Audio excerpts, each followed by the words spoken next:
muna natin siya sandali. Tatawagin po natin siya in a very short while. Once I can sense that he is ready. Ayun po, Secretary. Chief of Staff, Yusek Roger is also here. Chief of Staff Balagbag is also here. Thank you for your presence.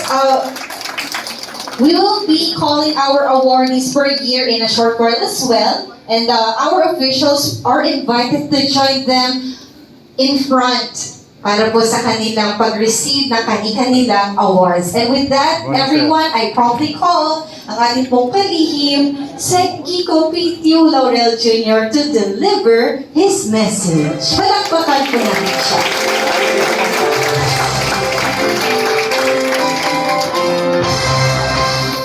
Hello, everybody.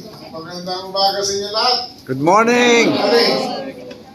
To Yusek Roger, Yusek Alvin, and to the others, mainit at pusong pagbati sa ating mga kawani sa Department of Agriculture na ating pararangalan ngayong araw na ito, at hindi lamang simpleng pagdiriwang ng serbisyo. Ito ay pagkilala sa mga tao sa loob ng mga dekada ay tahimik ngunit matatag na naging haligi ng ating kagawaran. Thank you for your hard work and dedication, and unwavering commitment to public service.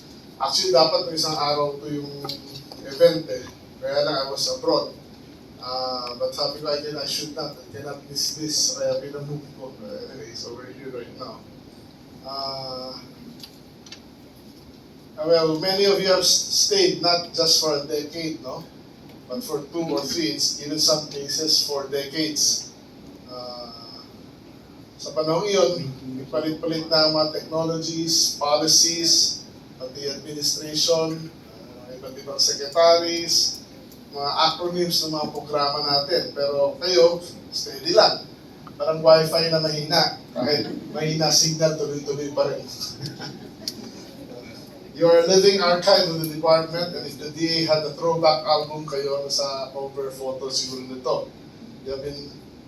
You have seen programs begin as rough ideas scribbled in meetings and grow into institutions that now reach farmers and fisher folks across the country.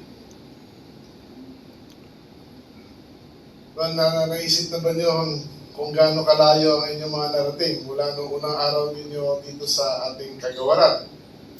Yung unang assignment ninyo na kinakabahan pa siguro kayo, katulad nung pag-umpisa ko rin dito, puro kaba at sakit na ulo, at yung learning experience. Of course, it is part of the life's great adventure.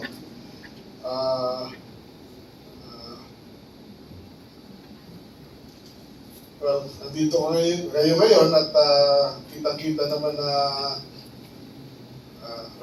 lahat tumanda na rin, I guess. Pero matatag pa rin sa isip, sa salita at sa gawa. Maraming alam at matibay ang loob at matatag ang puso sa serbisyo. Para sa mga ilan na malapit na rin mag-retiro, dala ninyo rin ang napakaraming alaala, aral at kwento, at sigurado mas marami pa kayong hindi nakakalimutang meeting kaysa sa slides na napapanood ninyo sa karera ng buhay ninyo. But beyond the stories, your real legacy is impact. Sa lingkod ng bawat programa na itupad, bawat suporta na ibigay, bawat sistemang naayos, dala ng inyong tiyaga at malasakit. Dahil sa inyo, mas maraming sasaka at mga isda na nabigyan ng oportunidad, suporta at pag-asa.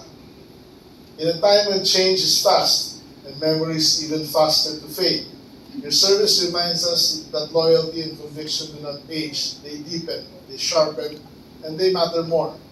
On behalf of the DA, thank you for your loyalty, compassion, and unwavering service. You are proof that public service is not just work, it is a commitment, sacrifice, and heart offered day after day. And yan din ang actually nararamdaman ko ngayon as your Secretary of Agriculture. Again, thank you very much for your service and happy 120th anniversary to all of us. Salamat at mabuhay at ang kasaganan para Pilipinas.